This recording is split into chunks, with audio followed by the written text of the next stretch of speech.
కొత్త చేయూత పెన్షన్లు 3,00,000 ఇప్పటికే 2,00,000 మంజూరుకు ప్రభుత్వ ఆదేశాలు. అనర్హుల తొలగింపుతో మరో 1,00,000 మందికి లబ్ధి.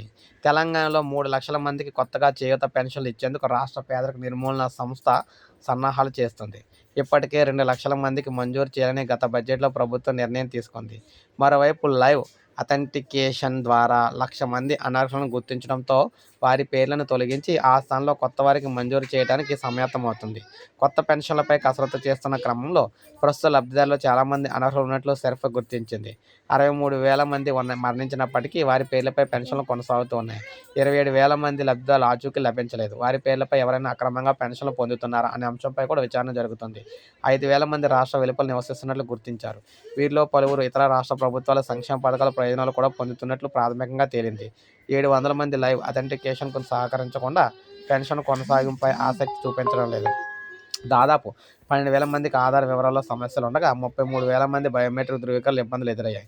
ఈ నెలాఖరుకు సర్వే పూర్తవుతుంది. మొత్తంగా 1,00,000 మంది అనర్హులు ఉంటారని ప్రాథమిక అంచనాకు రాగా వారి పేర్లను తొలగించేందుకు సెర్ప్ రంగం సిద్ధం చేస్తుంది. మరోవైపు కొత్తగా 2,00,000 మంది అర్హులను గుర్తించే ప్రక్రియపై దృష్టి సారించింది. తొలగించిన 1,00,000 మంది స్థానంలో అర్హులైన పేదలకు పెన్షన్లు మంజూరు చేసేందుకు సన్నద్ధమవుతుంది. మొత్తంగా 3,00,000 కొత్త ఆసరా పెన్షన్లు అయితే ఇవ్వబోతున్నారన్నమాట. సో ఇది మనకు అప్డేట్. ఒక లైక్ చేయండి, సబ్స్క్రైబ్ చేసుకోండి మన ఛానల్.